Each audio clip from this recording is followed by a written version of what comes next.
back to another video on my channel. My name is Trisha and this is Chaos, my coral glow ball python, who I haven't taken out in quite a bit, so I figured it was a good time to take him out for a video. So in today's video, we're going to talk about some things. I made a little bit of a list of things that reptile keepers seem to forget every now and then. So it's just a basic good reminder, a good refresher to go over these things, and maybe you'll realize, oh yeah, I should probably check on that after this video. So if that is what happens, then my goal is accomplished. Hopefully this helps some people out, but we're gonna jump right into it as Chaos just escapes around my neck because that's what he does every time. Oh my God, he's like tickling me. All right, so we're moving on with the list. The very first thing that reptile keepers seem to forget, and also I don't want people to feel bad about this, like it does happen. This is just a refresher. I'm not trying to call anyone out or say this makes you a bad reptile keeper. We all make mistakes and it's just important to learn from it and grow from it. And this video can just hopefully help people out. So all of that being said, the very first thing that people seem to forget as reptile keepers is that UVB usually only lasts around 6 months. So every 6 months, you're gonna have to replace your UVB bulb. So some brands are a little bit different. I think Arcadia can last up to a year. The only way to fully be sure if your UVB is still running properly and has the right Ferguson zone for your animal is to use a solar meter to measure it. But they're expensive and not everyone has that. So if you don't have it, the best thing to do is just switch it out every 6 months just to be safe, to make sure that your animal is getting the proper UVB and you don't have any risk for metabolic bone disease. So some people may not realize, and they think that if they can still see light coming from their UVB, then it's okay. But it will still emit some light, but it's not going to be emitting the proper amount of UVB for your animal. So that's why it has to be changed out every 6 months or so. The second thing that kind of just like, you just don't really think of it too often is expiration dates. So whatever products you'll be using for your animals, especially if you're using supplementation or anything that could possibly come in a package for your animal, you just want to make sure that you're checking those expiration dates and make sure that it is still proper for your animal to be using.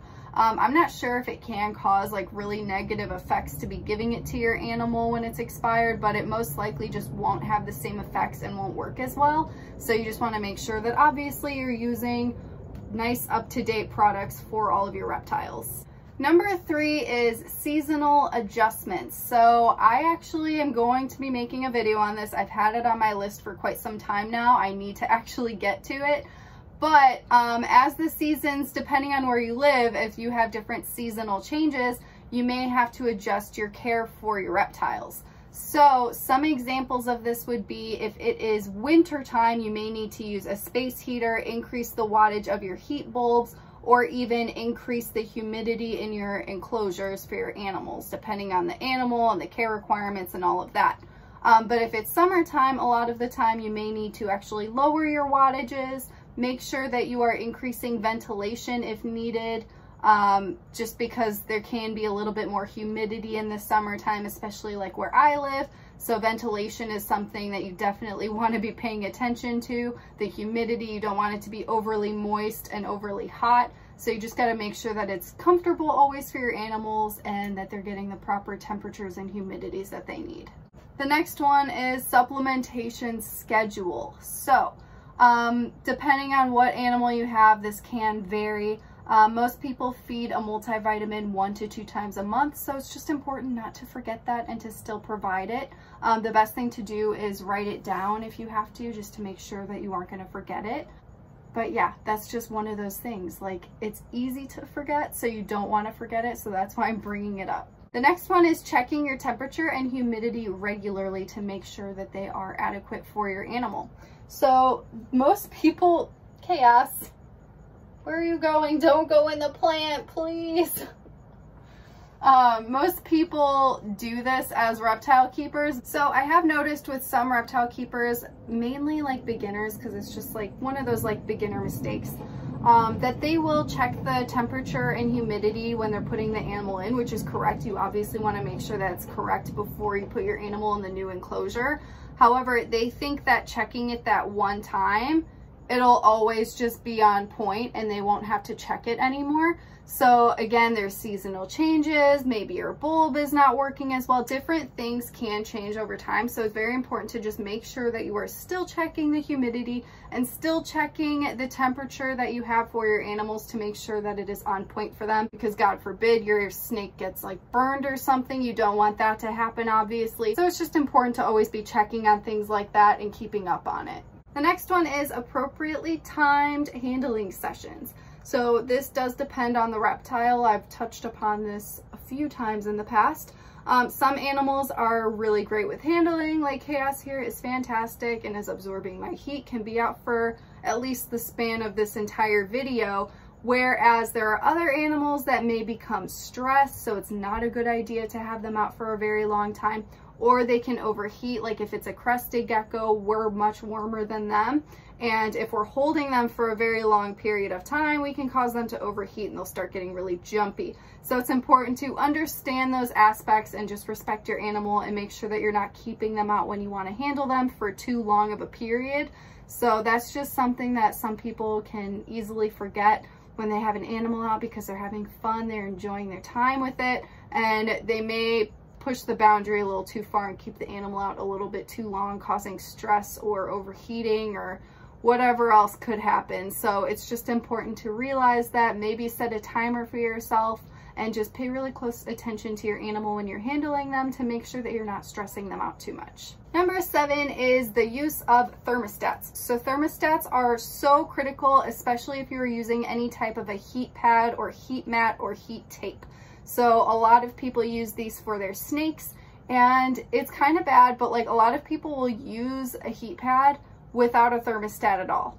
And working at Zen Habitats, I've seen customers where like we recommend to use a heat pad with the PVC enclosures, which is fantastic. But some people think that that means they don't need to use a thermostat. I don't know why. Some people just, they either don't know or they just don't care and they just don't use a thermostat. But at any point in time, your heat pad can just completely overheat. If there's nothing to regulate it, it's just going to get as hot as it can get. And some of them can get very, very, very dangerously hot and burn holes in your enclosure and can really, really hurt your animal and burn them. So that is not a risk that anyone should be willing to take when they're taking care of reptiles. So thermostats are just one of those things that you really can't forget and you really need to pay attention to and make sure that they're working properly and that you're using it. I in the past didn't use them properly, so that was one of my like beginner mistakes. And what I did was I did not use the probe correctly. I didn't understand the use of a probe basically for the thermostat. So I would set up the thermostat and not use the probe, and the probe is what measures the temperature of the thermostat to regulate it. So if it starts getting too hot, the probe will let the thermostat know, and then the thermostat will turn off until it needs to go back on again. So that's another thing. Don't make my mistake, because it's not a good one to make. I was very lucky. I didn't have any issues with my animals getting burned or anything like that. But I was using a temp gun and just measuring it every single day and checking on it. But that's honestly not the best way to go about it, because the thermostat will regulate it for you, so you don't have to be checking on it every second of the day to make sure it's not overheating. So always use a thermostat and use the probe correctly, because that's the way to go. The next one is like the most basic thing. Like, it's kind of dumb that I even put it on the list because everyone already knows it. And it's to not forget to give your animals fresh food, water, or substrate. So this is just basic care and husbandry for your animal. If you're forgetting basic care and husbandry, you probably shouldn't have a reptile. Most people don't forget things like that. And it's just a matter of like actually taking care of your animal. So yeah, I just put it on my list because I mean, it's something that you don't want to forget, and most people don't actually forget it. So it's not too much of a concern, but it's obviously something you don't want to forget. So I put it in the video. Number 9 is that there is no one way to take care of reptiles. So there's a lot of drama in the reptile keeping hobby. I'm sure that all of you guys are already aware of it. So basically, there are so many different methods and ways to take care of all these different animals. And so you just have to do all of the research and make a decision of what you think is best for your animal. It's so great to offer advice to other people, which is like, it's one of the reasons I love having my channel, because not only am I sharing what I'm doing, but I'm learning from you guys as well, because you guys are always sharing your advice with me. So it's a learning process for me and everyone in the community. And that's why I hope my videos can help people too, because it's a form of research and hearing from other people that have experience taking care of these animals, because there's so many different ways to take care of them. You just want to make sure that whatever you're doing is going to lead to a happy and healthy reptile. So there are a lot of people that will get very offended if people aren't using the same method as them, and they may call names, and that's where it can get very toxic. So it's just always important to recognize there is not one handbook that says this is the way all reptiles should be taken care of. There are so many different ways to do it. You just got to do your research and pick what is best for you and your animal. As long as you have a happy and healthy reptile, then you're in good hands. And my last thing that is like one of the worst things you absolutely don't want to forget, but it does happen sometimes, and that is locking your enclosures or just closing the doors. Some people, I mean, this has happened to so many people. It's happened to me before too, where I didn't close an enclosure all the way and then Kiwi escaped. The same thing happened with Bowie. I was leaving her door like slightly open for a little bit more ventilation, and she was able to squeeze her way through it. So you just always want to make sure that all of your enclosures are secure, because reptiles are known to be escape artists. They can cram themselves in tiny little spaces, and when they do escape, they like to go and hide. So it's the worst thing to have to lose a reptile and have them hiding in your household. It is a complete nightmare. So it's so important to make sure that you never forget to close the doors and use proper locks, and make sure that the enclosures are completely secure when you're done doing cleaning or handling your animal. So those are my 10 things that I have noticed reptiles typically can seem to forget every now and then. If you guys can come up with any others, please go ahead and leave it in the comment section. Don't be ashamed if you do any of these. All of us make mistakes again, so there's really no reason to feel bad for it. This is just a reminder, like, hey, yeah, you should probably check on these things and make sure you're doing it. So hopefully it helps someone out.